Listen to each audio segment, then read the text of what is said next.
हम लोग आज एक थ्योरम देखेंगे। ठीक है, कल हमने एक प्रीवियस टॉपिक में पढ़ा था order of an element of a group. ठीक है, आज उससे रिलेटेड थ्योरम देखेंगे। The order of an element A of a group is same as the order of A inverse. मतलब ऑर्डर ऑफ ए इक्वल्स किसकी इक्वल होना चाहिए? Order of A inverse की। ठीक है, समूह जी डॉट ए के एक अवयव ए की कोटि उसके प्रतिलोम की ए इनवर्स की कोटि के बराबर होती है। ठीक है, ये प्रूफ करना है। अब मान लीजिए कोई सब प्रूफ करते कि कोई एलिमेंट है ए, किस में से आ रहा है? जी में से, तो उसका इन्वर्स भी किस में से आएगा? जी में से। ठीक है, अब N in M be the order of A and A inverse. हमने ए का ऑर्डर क्या ले लिया? एन ले लिया, और ए इनवर्स का ऑर्डर ले लिया m. By the definition order of an element की order of A equals to यदि एन है तो एन तो इस प्रकार से होना चाहिए कि सच डेट ए की power N equals to identity e. मतलब इसका मतलब कहते हैं कि यदि हम ए की पावर करते जाते हैं तो हमें जिस पावर पे जिस ए की पावर करते हैं जिस पावर में हमें आइडेंटिटी मिल जाती है वही हमारा ऑर्डर ऑफ एलिमेंट हो जाता है। ठीक है, order of A inverse equals to हमने एम लिया तो इसका सच देट ए इनवर्स की power M equals to E. हमें now we have to prove that कि एन इक्वल्स टू एम। मतलब यदि एन क्या है? हमारा ऑर्डर ऑफ ए, और एम क्या? Order of A inverse. यदि हमने ये इक्वल बता दिया तो order of A equals to order of A inverse. अब हम कंसीडर क्या करें? We have to consider that कि ए की power N equals to E. ये कंसीडर करके चलते हैं। ठीक है, क्या हो जाएगी? ए की power N equals to consider. अब हमने दोनों साइड इन्वर्स ले लिया। ठीक है, ये ए की पावर एन उसका इन्वर्स को हम लिख सकते हैं ए की पावर इन्वर्स ओ एन। ठीक है, equals to e. E inverse e का यदि इन्वर्स लेंगे तो ई आएगा। कैसे आएगा? यदि हम हमारी मल्टीप्लिकेटिव आइडेंटिटी क्या होती है? वन का इन्वर्स लेते हैं तो क्या होता है? वन ही आता है। ठीक है, ऐसे ई इन्वर्स यहाँ पे ई आएगा। ठीक है, अब देखिए by the definition order of element a inverse किससे लेस देन जगह आया ना, तो less than equals to n. But order of a inverse हमने क्या माना था? एम। तो ये हो जाएगा m less than n, equation 1। अब हम क्या कंसिडर करते?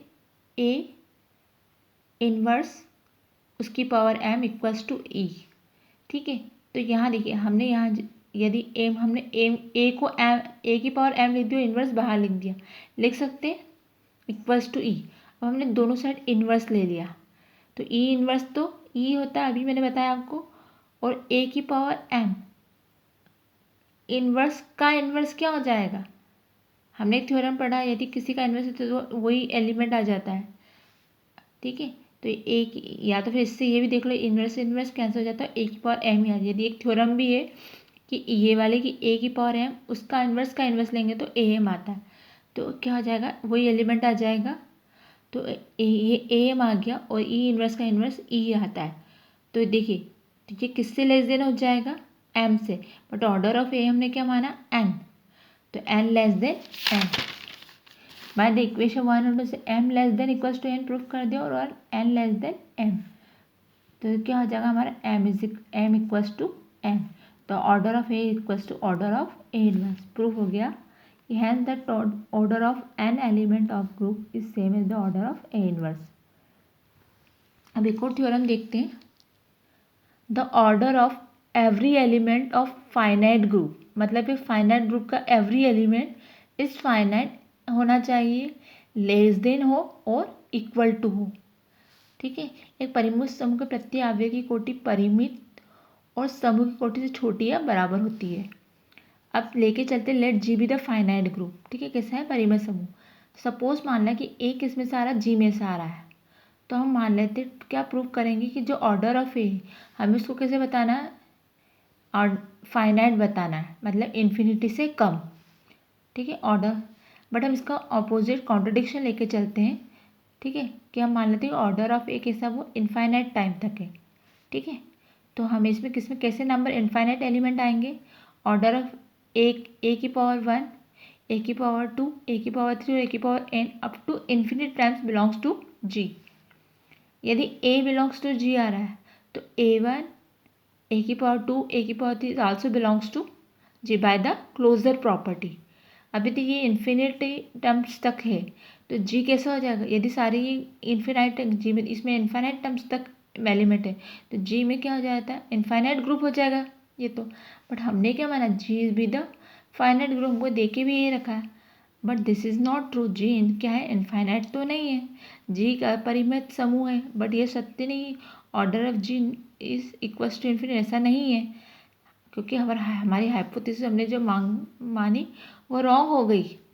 जी कैसा है, फाइनाइट ग्रुप है, तो order of G is less than to infinity. यदि order of G less than infinity हो गया तो उसमें जो एलिमेंट बिलोंग करता है वो भी क्या हो जाएगा, इन्फिनिटी, लेस देन इन्फिनिटी हो जाएगा। तो ऑर्डर ऑफ ए कैसा आ गया, फाइनाइट आ गया। यही तो प्रूफ करना था फर्स्ट पार्ट में, ठीक है। अब सेकंड प्रूफ क्या प्रूफ करना है कि जो ऑर्डर ऑफ ए या तो उससे लेस देन होना चाहिए या इक्वल टू होना चाहिए, लेस देन और इक्वल टू, तो हमें ये प्रूफ करना है। बट हम इसका कॉन्ट्रडिक्शन लेके चलते कि जो ऑर्डर ऑफ जी है वो ऑर्डर ऑफ ए से छोटा है, order of G less than equal to order of a. तो मान लीजिए ऑर्डर ऑफ ए कि हम ले लेते हैं एन ले लेते हैं, उसमें एन एल है, तो हम ए की पावर 1, ए की पावर 2, ए की पावर 3, ए की पावर 4 अप टू ए की पावर एन इक्वल्स टू ई, मतलब सारे कैसे होंगे, डिस्टिंक्ट एलिमेंट होंगे, ठीक है। यदि ए बिलोंग्स टू जी, यदि ए जी में से आ रहा है तो ये सारे भी जी में से आएंगे, ठीक है। It all element are belongs to G. अब देखिए ये क्या रिप्रेजेंट कर, इट रिप्रेजेंट दैट कि जी हैड एटलीस्ट एन एलिमेंट, कम से कम उसमें एन एलिमेंट तो होंगे, क्योंकि ये एन एलिमेंट तो होंगे, ज़्यादा हो सकते हैं बट एन एलिमेंट से कम नहीं होंगे। तो order of A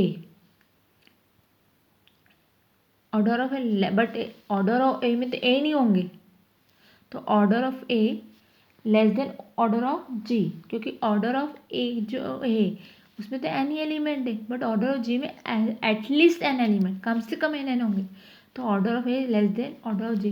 this is not true, हमने तो क्या माना था कि ऑर्डर ऑफ जी किससे छोटा, ऑर्डर ऑफ, बट यहाँ तो उल्टा आ गया कि ऑर्डर ऑफ जी से छोटा। Our hypothesis is wrong, hence order of a less than equal to order of G, या तो उसके बराबर होगा ऑर्डर ऑफ ए या उससे छोटा होगा, उससे बड़ा नहीं हो सकता, ठीक है। या तो उसमें एन एलिमेंट होंगे या उससे एन से ज़्यादा होंगे जी में, बट कम नहीं हो सकते। Hence the order of every element of the finite group is finite less than और equal to group. Thanks for watching.